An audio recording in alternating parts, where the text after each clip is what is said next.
Hey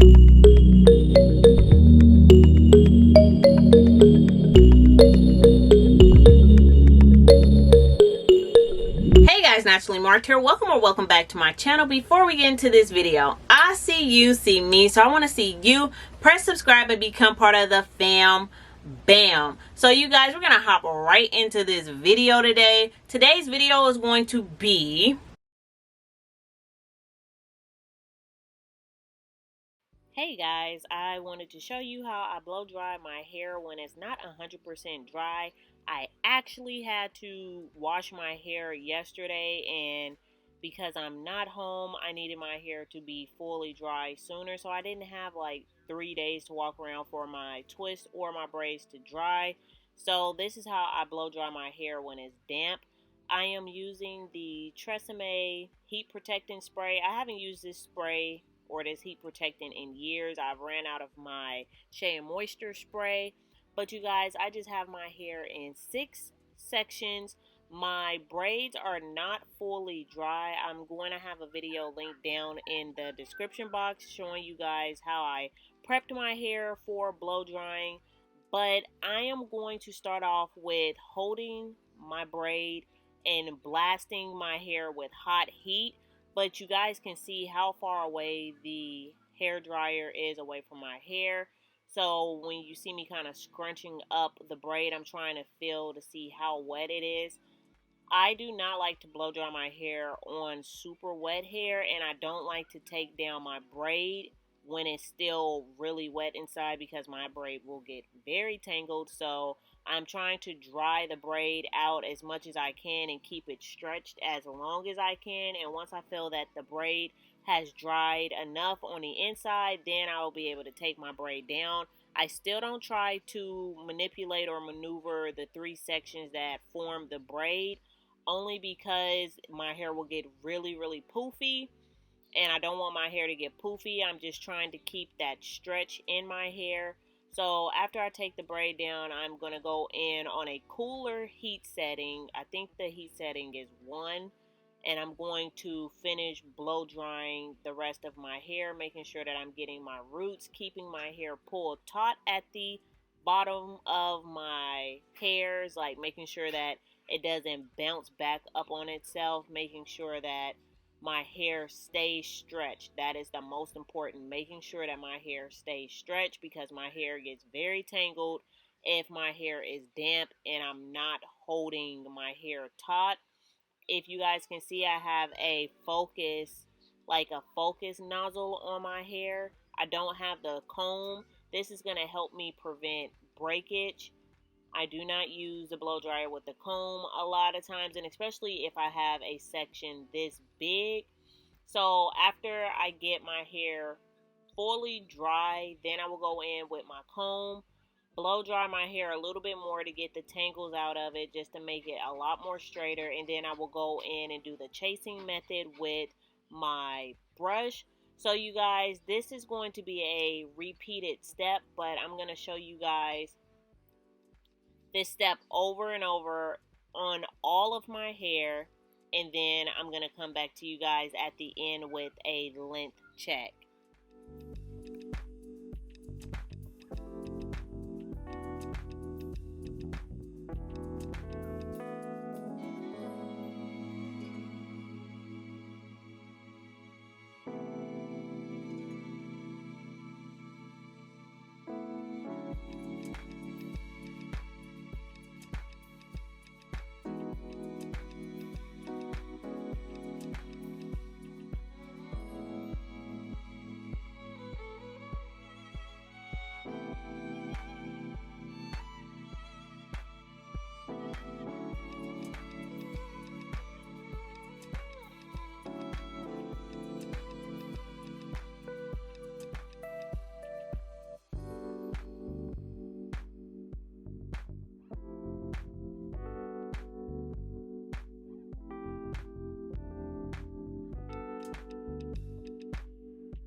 If you guys are getting value out of this video, please give me a thumbs up. I'm going to have everything that I'm using linked down in the description box for you guys too. So don't worry about if you're trying to figure out what I'm using. I'm going to have all of that linked down in the description box for you guys.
Okay, guys, so I'm at the front of my head. As you guys can see, I just did those simple steps over and over again. I blow dried the braid before I took it down to make sure that it was fully dry. After I took down the braid, then I blow dried my hair again, combed out that section, blow dried it again, and then I did the chasing method with my brush. I think you guys are going to see my little sister pop in here really quick. She was trying to see how far along I was with my hair. But you guys, this is a very fast, easy, simple way that I've blow dried my hair, especially if my hair is not completely dry and I don't have the time to let my hair air dry for 4 days. This is how I will get my hair fully dry the next day. So just wanting to show you guys you can actually get your hair dry in a safe way without it getting damaged or breaking your hair from like being dripping wet. Like, this is a more safer way that I've learned how to blow dry my hair when it's still damp or wet. You guys, my hair is about a inch to a half an inch away from my butt crack. So I know I say that a lot in my videos. Look, my sister just hit me with the door. Look at her. Did it look like she said sorry? No, but yeah, you guys, my hair is about an inch away from butt crack. I know I say that a lot in some of my titles, but you know, your titles got to be a little bit dramatic for people to click on them. But I always like to show you guys when I do blow out my hair or when I straighten my hair, like I have the length that I'm claiming that I have. And I am on a challenge to get all of my hair to butt crack length. You guys can hear my son, but yeah, I'm getting all of my hair. Like, I'm on this journey to try to get all of it to butt crack length, but I am about an inch away from it. Here I'm just showing you pretty much where my pants is, and then where, yeah, my butt crack, but you really can't see it. It kind of went out of the frame. And now my son is like really talking, you guys. So this is just a quick length check. My bra, you guys see where shoulder length is, my bra length, and then my waist, and then where my hair is stopping at. So that's my bra, that's my shoulders, that's my bra, that's my waist, and then my hair is a little bit below waist length. So that's a really quick length check for you guys. Please give thumbs up if you really enjoyed this video. Let me know down in the comments section. And thank you guys so much for watching. Bye.